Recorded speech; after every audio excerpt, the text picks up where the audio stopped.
There's no feeling more intense than starting over. If you deleted your homework the day before it was due, as I have, or if you left your wallet at home and you have to go back after spending an hour in the commute. If you won some money at the casino and then put all your winnings on red but it came up black.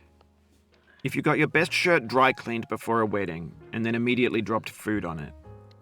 If you won an argument with a friend and then later discovered that they just returned to their original view. Starting over is harder than starting up. If you're not ready for that, like if you've already had a bad day, then what you're about to go through might be too much. Feel free to go away and come back. I'll be here. Alright, thanks for coming with me on this trip. I'll understand if you have to take a break at any point. Just find a safe place to stop and quit the game. And don't worry, I'll save your progress, always, even your mistakes. This game is a homage to a free game that came out in 2002, titled Sexy Hiking. The author of that game was Jazzuo, a mysterious Czech designer who was known at the time as the father of B games. And B games are rough assemblages of found objects. Designers slap them together very quickly and freely, and they're often too rough and unfriendly to gain much of a following. They're built more for the joy of building them than as polished products. In a certain way, Sexy Hiking is the perfect embodiment of a B game. It's built almost entirely out of found and recycled parts, and it's one of the most unusual and unfriendly games of its time. In it, your task is simply to drag yourself up a mountain with a hammer. And that act of climbing, in the digital world or in real life, has certain essential properties that give the game its flavor. No amount of forward progress is guaranteed. Some cliffs are too sheer or too slippery. And the player is constantly, unremittingly in danger of falling and losing everything. Anyway, when you start Sexy Hiking, you're standing next to this dead tree that blocks the way to the entire rest of the game. It might take you an hour to get over that tree, and a lot of people never got past it. You prod and you poke at it, exploring the limits of your reach and your strength, trying to find a way up and over. And there's a sense of truth in that lack of compromise. Most obstacles in video game worlds are fake. You can be completely confident in your ability to get through them once you have the correct method or the correct equipment or just by spending enough time. In that sense, every pixelated obstacle in Sexy Hiking is real. The obstacles in Sexy Hiking are unyielding, and that makes the game uniquely frustrating. But I'm not sure Jazzuo intended to make a frustrating game. The frustration is just essential to the act of climbing, and it's authentic to the process of building a game about climbing. A funny thing happened to me as I was building this mountain. I'd have an idea for a new obstacle, and I'd build it, test it, and it would usually turn out to be unreasonably hard. But I couldn't bring myself to make it easier. It already felt like my inability to get past the new obstacle was my fault as a player rather than as a builder. Imaginary mountains build themselves from our efforts to climb them, and it's our repeated attempts to reach the summit that turns those mountains into something real. When you're building a video game world, you're building with ideas, and that can be like working with quickset cement. You mold your ideas into a certain shape that can be played with, and in the process of playing with them, they begin to harden and set until they're immutable, like rock. And at that point, you can't change the world. Not without breaking it into pieces and starting fresh with new ideas. For years now, people have been predicting that games would soon be made out of prefabricated objects, bought in a store and assembled into a world. And for the most part, that hasn't happened, because the objects in the stores are trash. I don't mean they look bad or that they're badly made, although a lot of them are. I mean they're trash in the way that food becomes trash as soon as you put it in the sink. Things are made to be consumed and used in a certain context, and once the moment is gone, they transform into garbage. In the context of technology, those moments pass by in seconds. Over time, we've poured more and more refuse into this vast digital landfill that we call the internet. It now vastly outnumbers and outweighs the things that are fresh and untainted and unused. When everything around us is cultural trash, trash becomes the new medium, the lingua franca of the digital age. And you can build culture out of trash. But only trash culture. B games, B movies, B music, B philosophy. Maybe this is what digital culture is. A monstrous mountain of trash, the ash heap of creativity's fountain. A landfill with everything we ever thought of in it. Grand, infinite, and unsorted. There's 3D models of breakfast, Gen X's fanfic novels, scan magazines, green screen Shia LaBeouf, banned snuff scenes on LiveLeak. Facebook's got lifelike bots with unbranded adverts and candid shots of Kanye and Taylor Swift mashups, car crash epic failed GIFs, Russian dashcam vids, discussions of McRibs, discarded, forgotten, unrecycled, muddled, rotten, untitled. Everything's fresh for about 6 seconds, until some newer thing beckons, and we hit refresh. And there's years of persevering, disappearing into the pile, out of style, out of sight. In this context, it's tempting to make friendly content that's gentle, that lets you churn through it but not earn it. Why make something demanding if it just gets piled up in the landfill, filed in with the bland things? When games were new, they wanted a lot from you. Daunting you, taunting you, resetting and delaying you. Players played stoically. Now everyone's turned off by that. They want to burn through it quickly, a quick fix for the fickle, some tricks for the clicks of the feckless. But that's not you, you're an acrobat. You could swallow a baseball bat. Now I know, most likely you're watching this on YouTube or Twitch, while some dude with 10 million views does it for you, like a baby bird being fed chewed up food. That's culture too. But on the off chance that you're playing this, what I'm saying is, trash is disposable, but maybe it doesn't have to be approachable. What's the feeling like? Are you stressed? I guess you don't hate it if you got this far. Feeling frustrated? It's underrated. An orange is sweet, juicy fruit locked inside a bitter peel. That's not how I feel about a challenge. I only want the bitterness. It's coffee. It's grapefruit. It's licorice.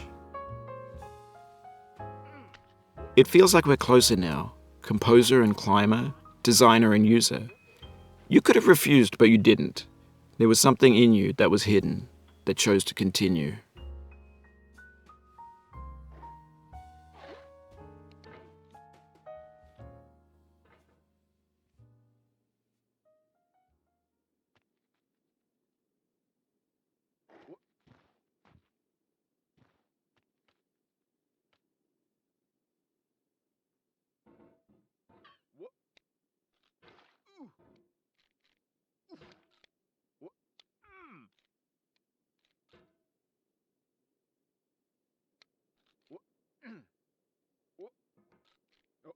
It means a lot to me that you've come this far, endured this much.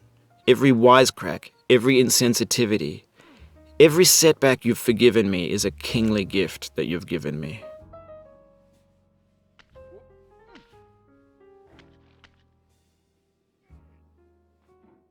We have the same taste, you and I. It's not ambition, it's ambition's opposite. An obdurate mission to taste defeat. You'll feel bad if you win, so I put this snake in for you.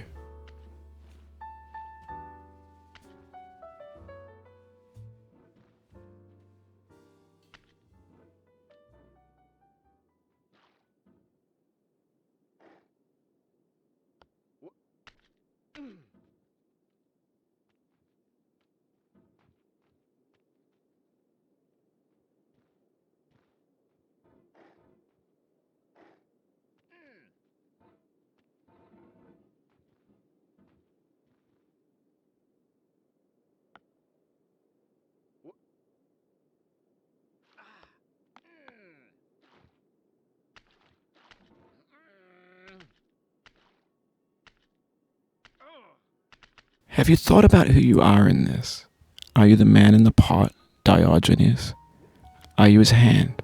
Are you the top of his hammer? I think not. Where your hand moves, the hammer may not follow. nor the man, nor the man's hand. In this here is will, his intent, the embodied resolve in his uphill ascent.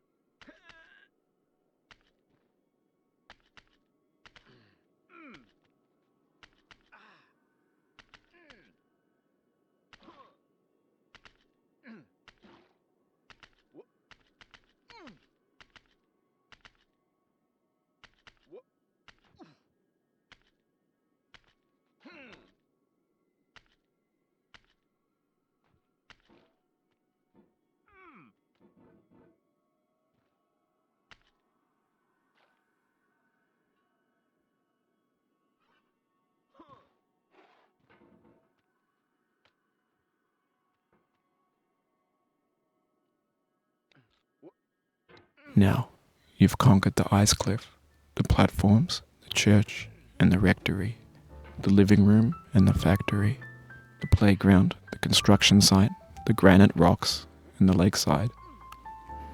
You've learned to hike. There's no way left to go but up, and in a moment I'll shut up. But let me say, I'm glad you came. Oh, you just lost a lot of progress. That's a deep frustration, a real punch in the gut.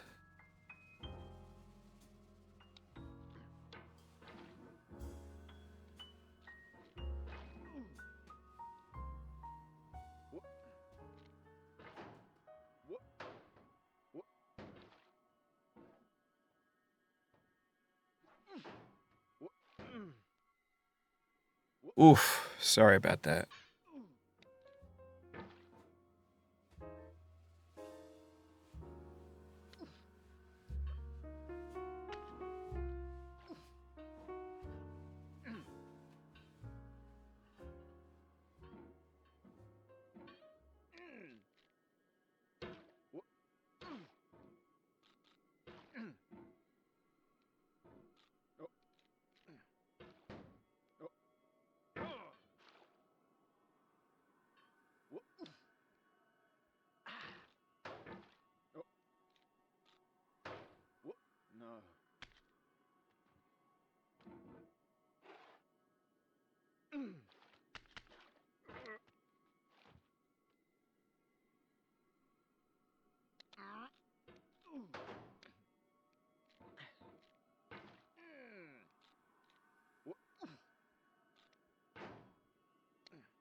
I dedicate this game to you, the one who came this far. I give it to you with all my love.